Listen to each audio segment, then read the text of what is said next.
Hello and welcome to the Golden Wheel Tavern. It's so good to see you all again. All the new faces, the old faces. Yes, I'm seeing the new faces again. I hired a soothsayer. Pay money to get that joke. Anyway. Dangerous games you play. What's that? Dangerous games you play. How so?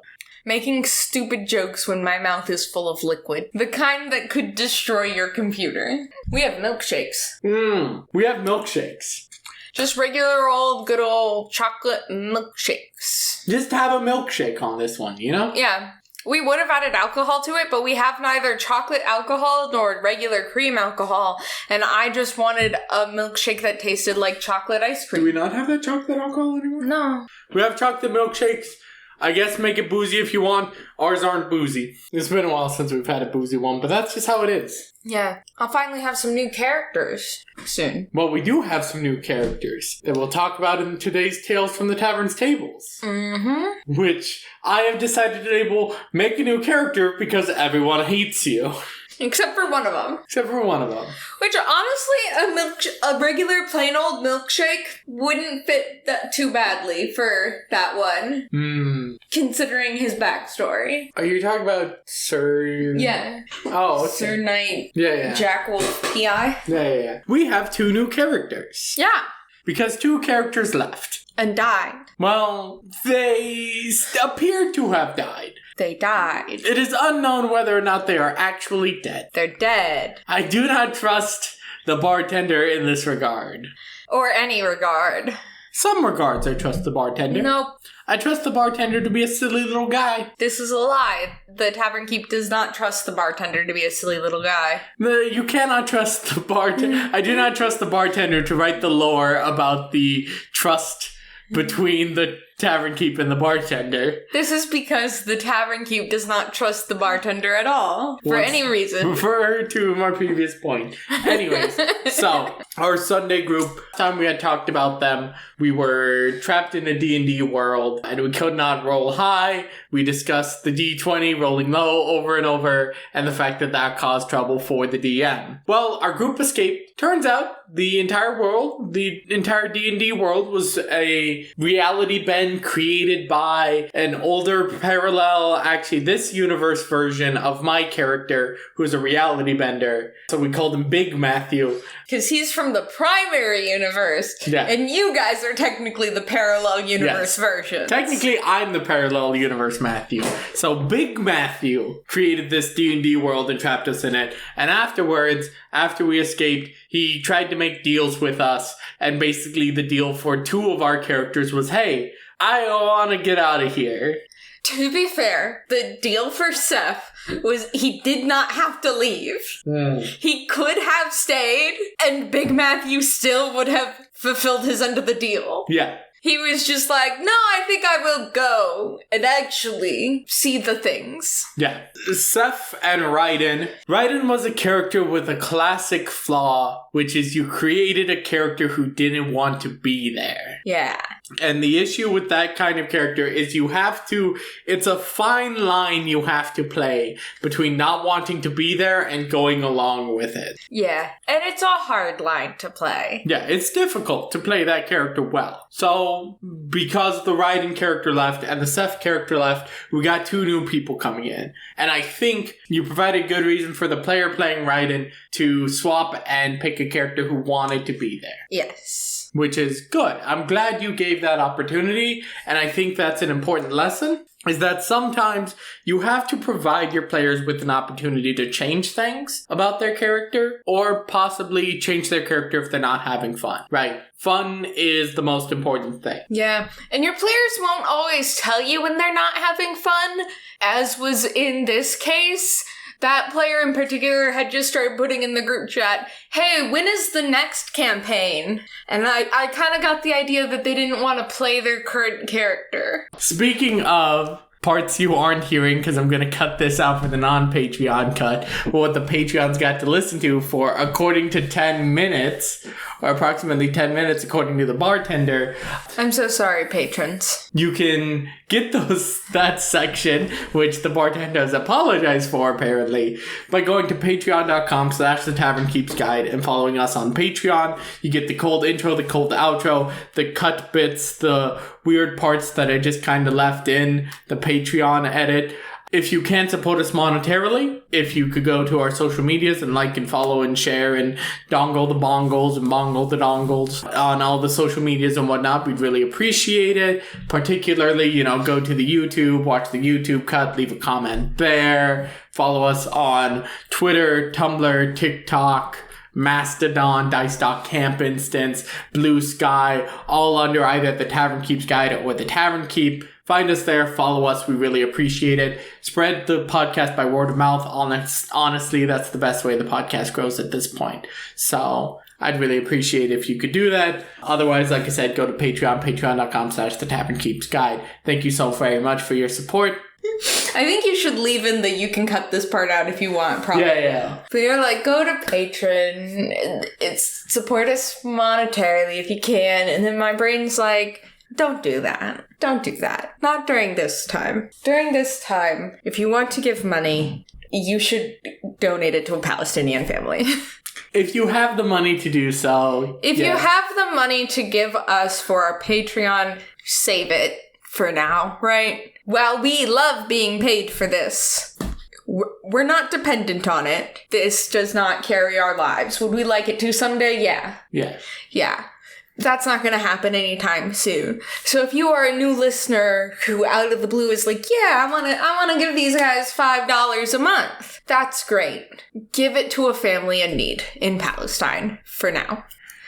And someday, when it's all over, or you get whatever, come back and subscribe to our Patreon. I've just been seeing a lot about it online. It's something I feel strongly about, and it makes me feel bad to be over here like, give us money on our Patreon, when right now there are families trying to escape a war. Or a genocide. So you are correct that is a more noble cause. You should be giving to that. If you can. Honestly, yeah, all of this is with a if you can. I don't need you interrupting me for that. Don't give money if you can't afford to give money, okay? If you're a college student, don't give us any money right now. Support your local protests. Support your local protests. See what you can do for actionable stuff in your area. Support protests. Support Palestine. Help stop the genocide. If you still want to support us, though, there are the non-monetary options that I talked about. Following, sharing, spreading word of mouth. Honestly, those are going to be better than giving us money on Patreon. Yeah. Honestly, it is worth more to us that you like and share and follow and boost us in the algorithm in some way than give us money. So you can do the best of both worlds, which is benefit us the best way you can, which is spreading the word of the podcast and still support people in times of need. Yes. Because right now, I'm sure if we got every single person who listened to this to subscribe on the Patreon, it wouldn't change our lifestyle at all. No. I think we'd get $15 more. I get a handful of views on the YouTubes. So. Oh. So, yeah, the best way to support us, go to the social medias, and then if you can, donate to a family in need in Palestine. Yeah, we will link Operation Olive Branch. They are a really good resource if you're looking for verified Palestinian families. It has their GoFundMes on there. It's probably the easiest and most reliable way to get connected with these families in need. I like how this episode is the one that if anybody was confused at all about like our political leanings or anything, I've labeled you as a queer person, and we have given a whole speech about supporting Palestinian families against this genocide. Yes. So, yeah. There you go. Now you know that we're a bunch of fucking lefties. We have a D&D podcast. What did you expect? Anyways, on to our Taverns Talking topic 30 minutes after we started recording.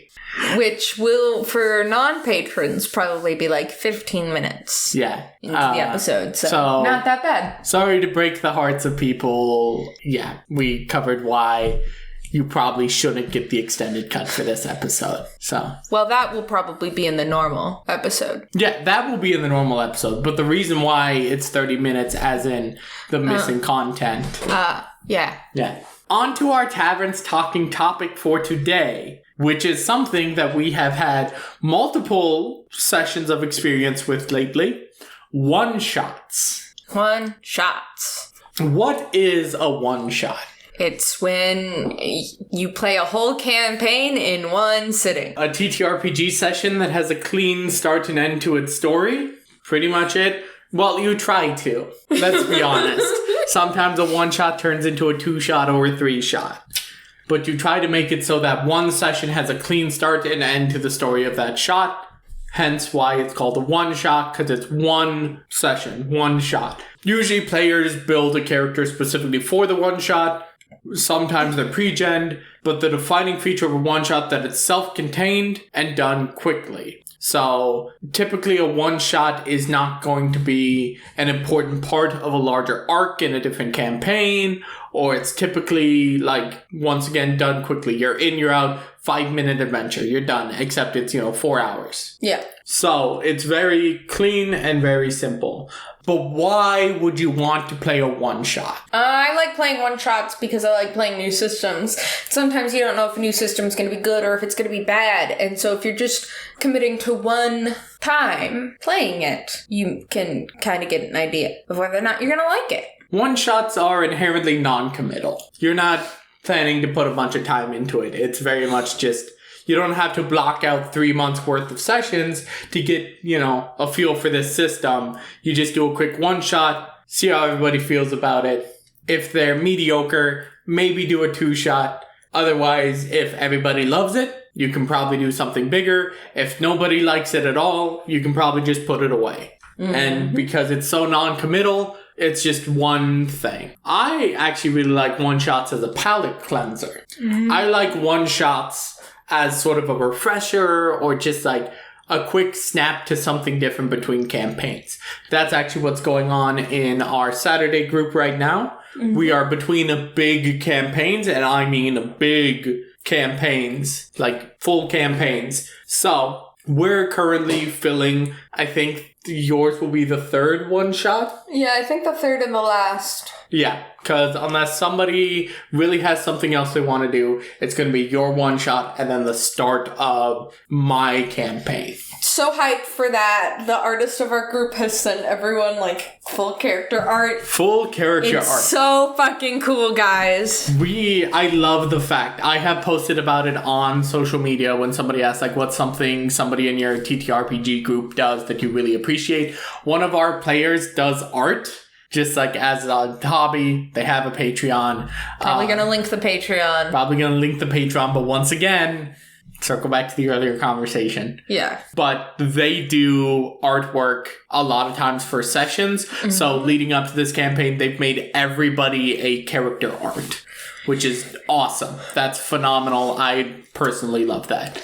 Now, I like one-shots as little gap fillers between large arcs or campaigns because you can do different tones, you can do different systems. Personally, I ran a one-shot before my campaign just to get everybody, to see everybody like do improvisational, more story-heavy stuff rather than mechanical stuff, because I will be doing some of that in my campaign. So that's why I ran the you guys are Fae-blessed animals. The Fae team. The Fae team, which is one of the TTRPGs we got from the bundle that was mentioned a while ago.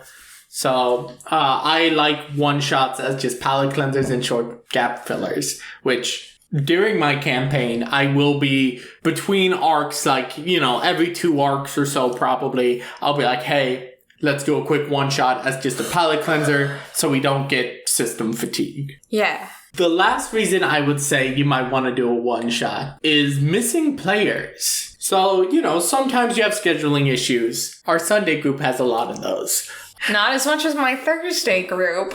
Purposely throwing shade at the Thursday group. Yeah.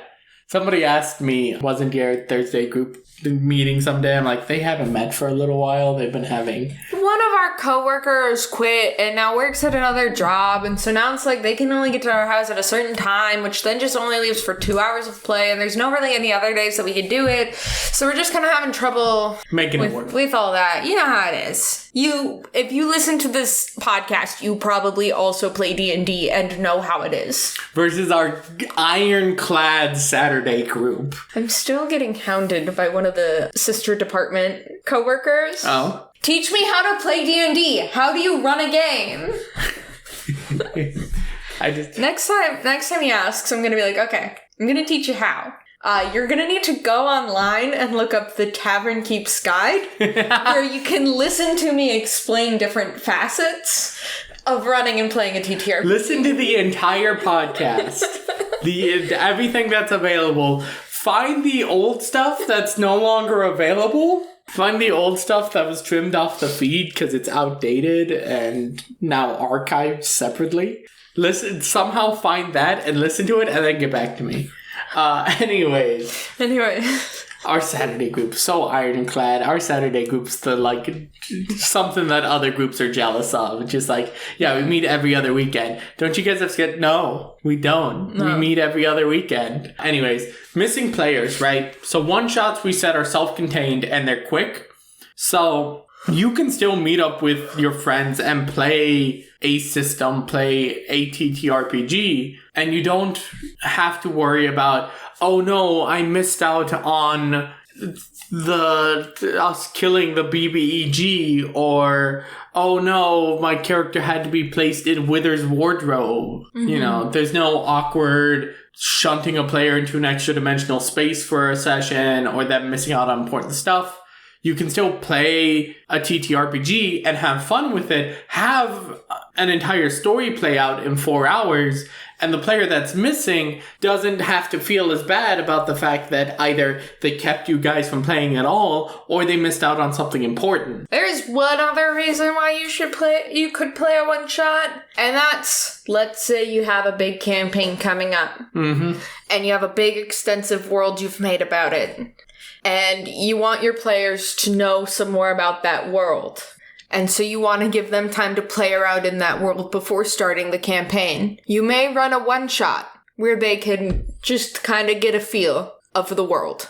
So that leads to some really creative one-shot stuff you can do. Because there are systems like the Silent Year, or I think it's the Quiet Year is what it's called. The Quiet Year, or like other TTRPGs that are more about like building out a world.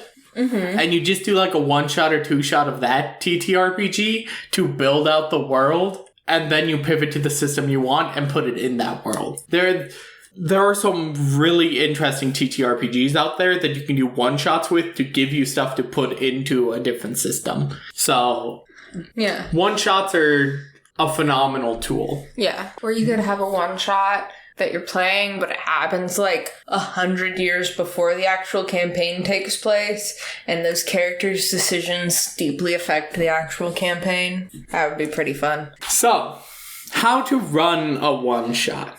That's an important skill that you need to learn if you're going to run a one-shot. But they're actually surprisingly simple. First, of course, you need to choose a system. Yes, some systems are not made for one-shots. Watch out for systems with like complex relationship mechanics or like obvious like this is stuff you're supposed to do in downtime or between sessions that's important to like the characters. Those ones aren't built for one-shots. Yeah, an example of a system not built for a one-shot. Velvet Generation. Can you do it? Yes. Yes. Will you have to cut out some of the mechanics of the system? Yes. Versus there are a lot of really good small indie TTRPGs that are almost perfect for one-shots. Mm-hmm. Such as almost anything that is either a lasers and feelings hack or a hunting heist hack. Either one of those typically are going to be great for one-shots because they're simple. You can explain the rules simply, cleanly, and move on. Lasers and feelings, you have a target number you're trying to roll either above or below, depending on which stat you're using. Honey Heist, you have 2 stats that go up or down depending on what you do. 2 TTRPGs like it that we like are, one, the Fae Team, which we mentioned earlier. Which is a lasers and feelings hack. And definitely Wizards. Which is sort of Honey Heist, but not actually Honey Heist. Similar, but different. It's the 2 stats, and your stats go up and then down. Yeah. Sort of thing. So, those are both really fun. Those make for fun little one-shots, and you can do a lot of silly stuff with them. So, choosing a system, keep that in mind. Of course, run ideas by your group if you want to have a group consensus. Otherwise, surprise them with a simple system. Don't be out here breaking out a 200-page rulebook for a one-shot, right? And if it's a surprise, either character creation needs to be dead simple, like the Fae Team and definitely Wizards. Definitely Wizards was just choose your class. You have these starting stats. And the Fae Team was, we all rolled dice. We just went through and rolled dice for all our characteristics. Including our name. Including our names. Well, not my names. I was the... I don't know what the term in Honey Heist was. Probably GM, but it could have been something different. Yeah.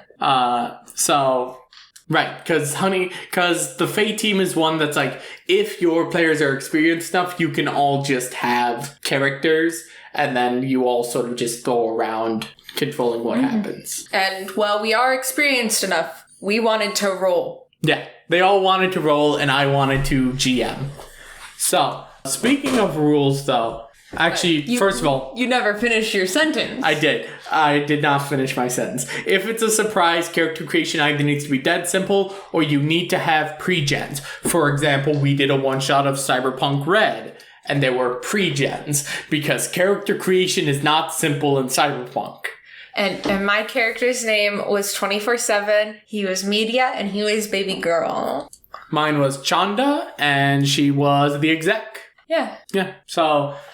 Pre-gens or character creation needs to be dead simple because you need to make sure the rules are easily understood and the character is easily understood. So if you're going to do a one-shot, you also need to read the rules.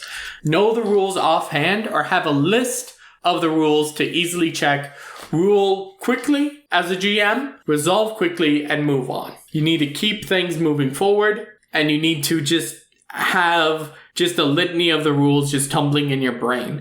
Because your players, especially if you're picking a new system, your players are new to these rules, as are you, and you need to help run them through it.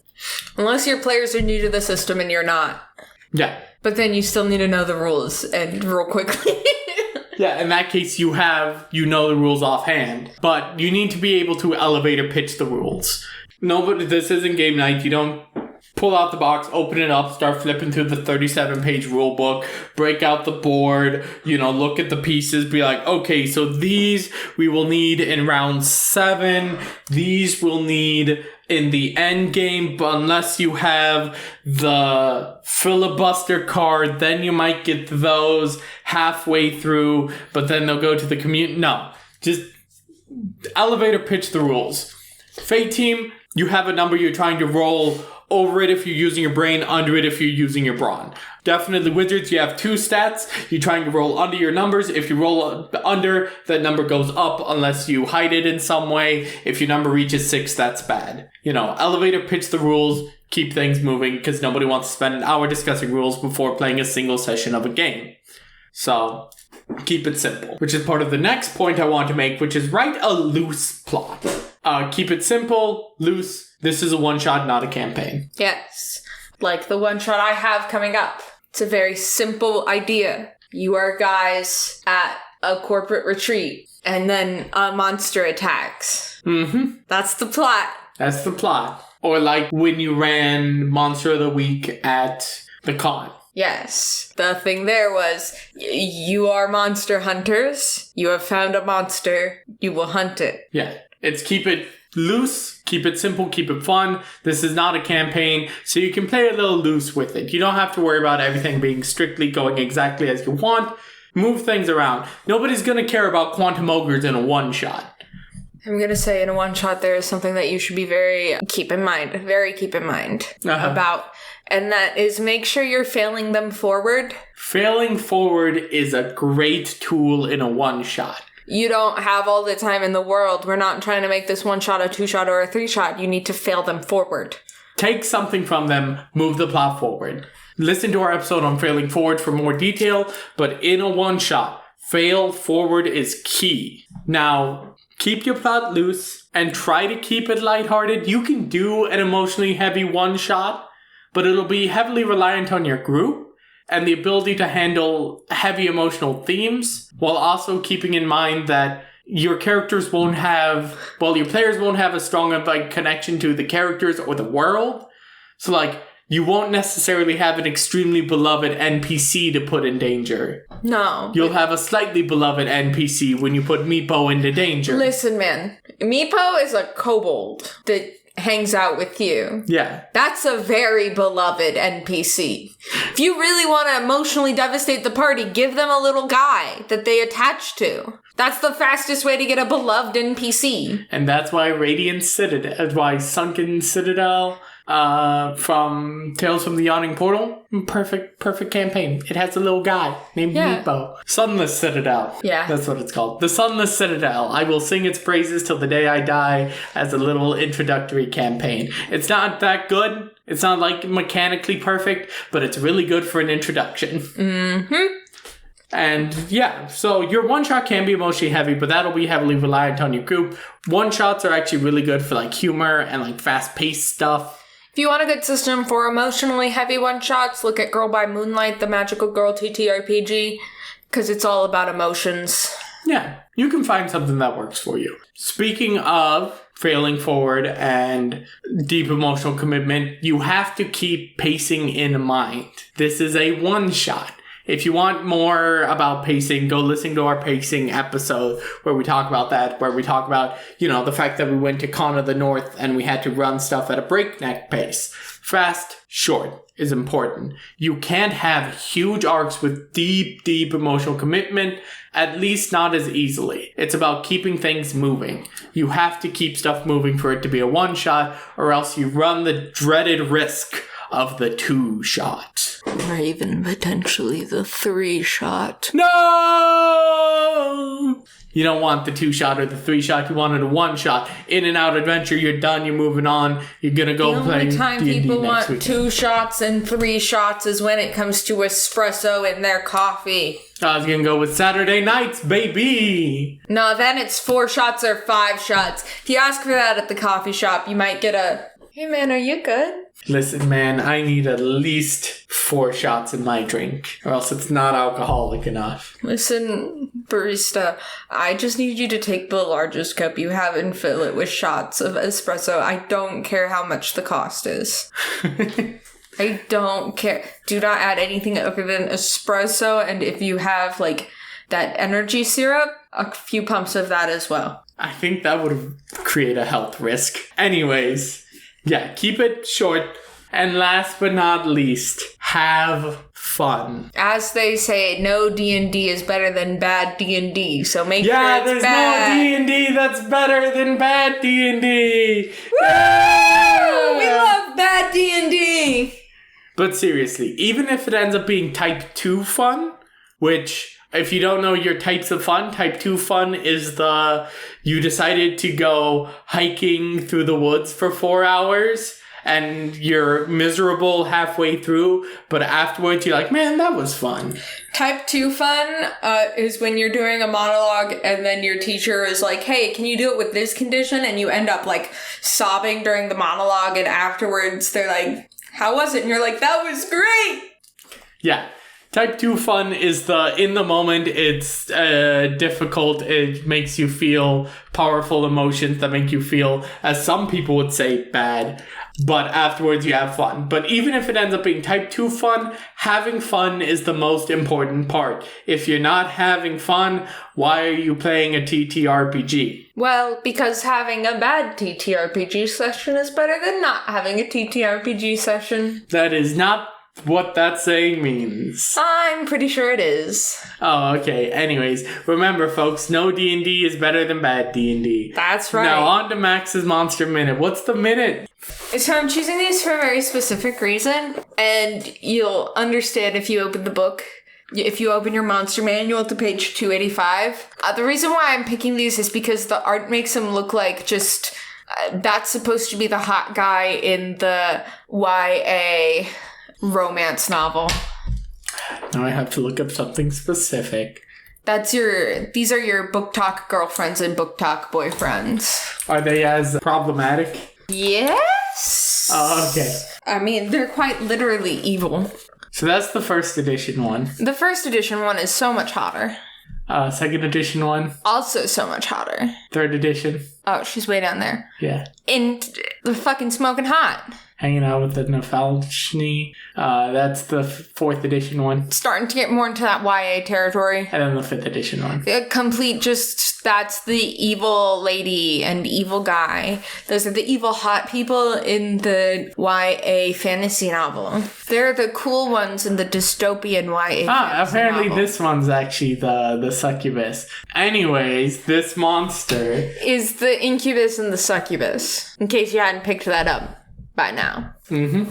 You can see one in Baldur's Gate 3 if you want to. Yes, you can. Incubus and succubus, pretty popular in, mythology and the world. You probably have heard of them before. They are the demons that seduce and tempt mortals. They're really popular in porn.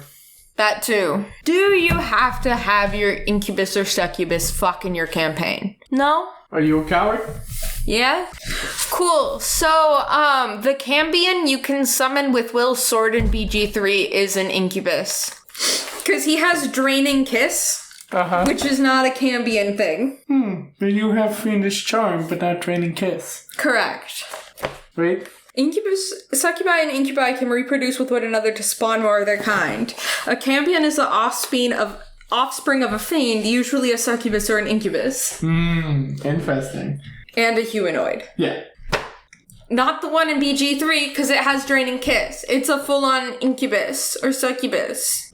A fun thing. The only reason why I connected that is because we were playing BG3 yesterday. We've really fallen behind on our BG3 playthrough stuff. We have. They like to corrupt mortals into going into their darkest desires, that sort of thing. Could be sex, could be something else. Your asexual character can still be tempted by a succubus or an incubus because they are just trying to get the mortals to perform evil acts of their own free will. Essentially trying to corrupt the mortal. Yeah, because once the mortal is corrupted, the incubus or succubus gets its soul. That's how they get souls. And they're pretty smart creatures. Okay, so they kind of know what's going on.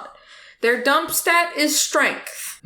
So, obviously charisma's their highest. They're incubus and succubus. But after successfully corrupting a victim, they kill their victim to get its soul. Another important thing to know about incubus and succubus, they only charm their victims when necessary because they want them to do the evil shit of their own free will to actually corrupt them. Yes, it's all about willingness, and referring to the book, They're all about consent. Referring to the holy text, The Monsters Know What They're Doing by Keith Allman, their lore and their stat spread and their abilities make them less of a combat creature and more of a roleplay creature. Their ethereal nature, their shape-shifting, that kind of stuff lets you play into this is a mysterious figure that keeps showing up in this PC's life and they're gorgeous and wooing this PC and occasionally they have to ask a terrible favor of this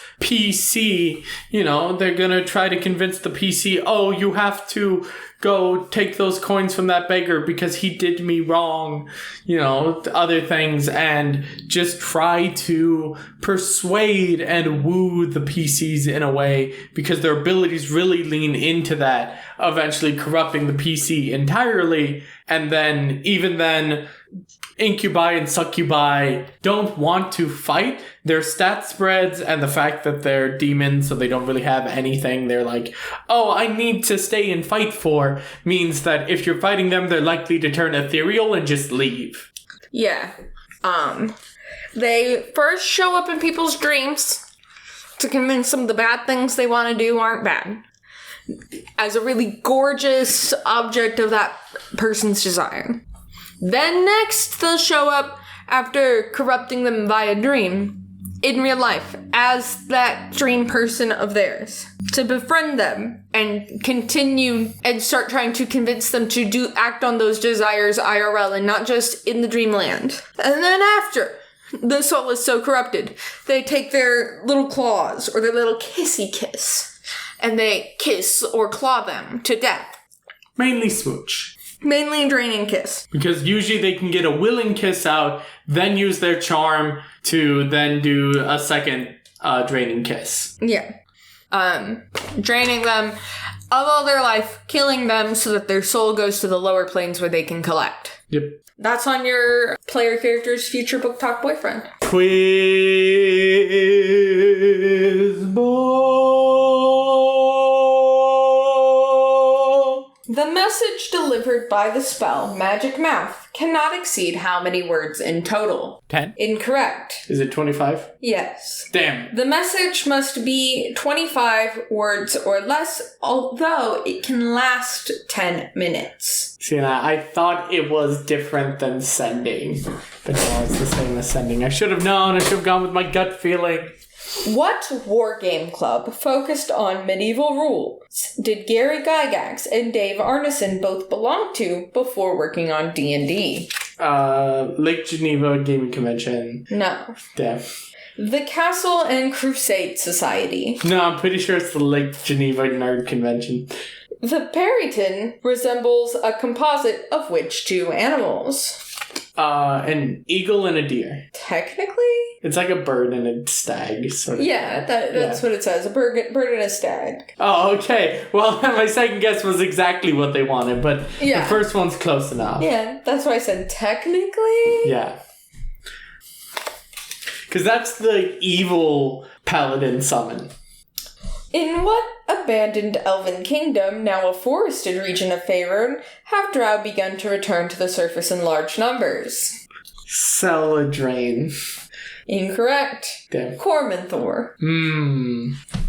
That's all I can give for free. That's all they can give for free. And now's when typically I would show my Patreon, but this episode we're not showing the Patreon. You know what? If you donate $5 to a Palestinian family and send us receipt proof, I'm sure we could figure out a way to send you the unedited cut. Of course, the Tavern Keep could cut this part out if that's going to be way too much work for him. I hope nobody subscribes after this episode. I guess sends us the receipt. I guess send me an email and then I'll send you. I'll see what I can do about sending you the file. You could make an unlisted version of the Patreon cut on YouTube. I guess, yeah, I make an unlisted version on YouTube and then send it via YouTube. Send them the link to the unlisted YouTube video. I guess that's the best way to do it. So yeah, I guess do that and then send me proof that you donated to a Palestinian's family's GoFundMe, and then I'll hopefully respond with the link to the unlisted YouTube Patreon cut just for this episode. Do not expect me to respond quickly or at all, but I will do my darndest, I guess.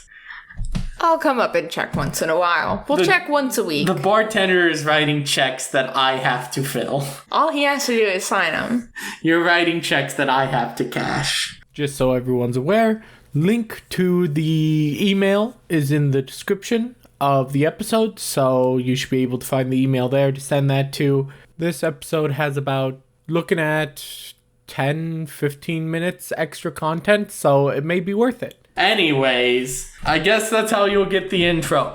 if you don't want to get or the outro, I guess if you don't want those though, or if you're just gonna donate out of the goodness of your heart, or if you don't have money to donate and you still want to support us, the best way to do so, beyond even like outside of the Patreon, like don't even think about that. If you want to support us the best way you can, spread the word. Go to the social medias and spread the word.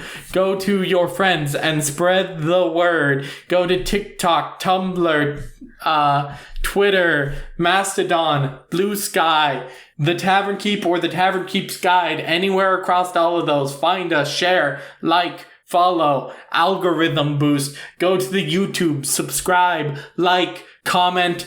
You guys are lefty, smiley face. I don't know, do something, okay? We appreciate every one of you, and as always, thank you, and make sure to tip the barmaids.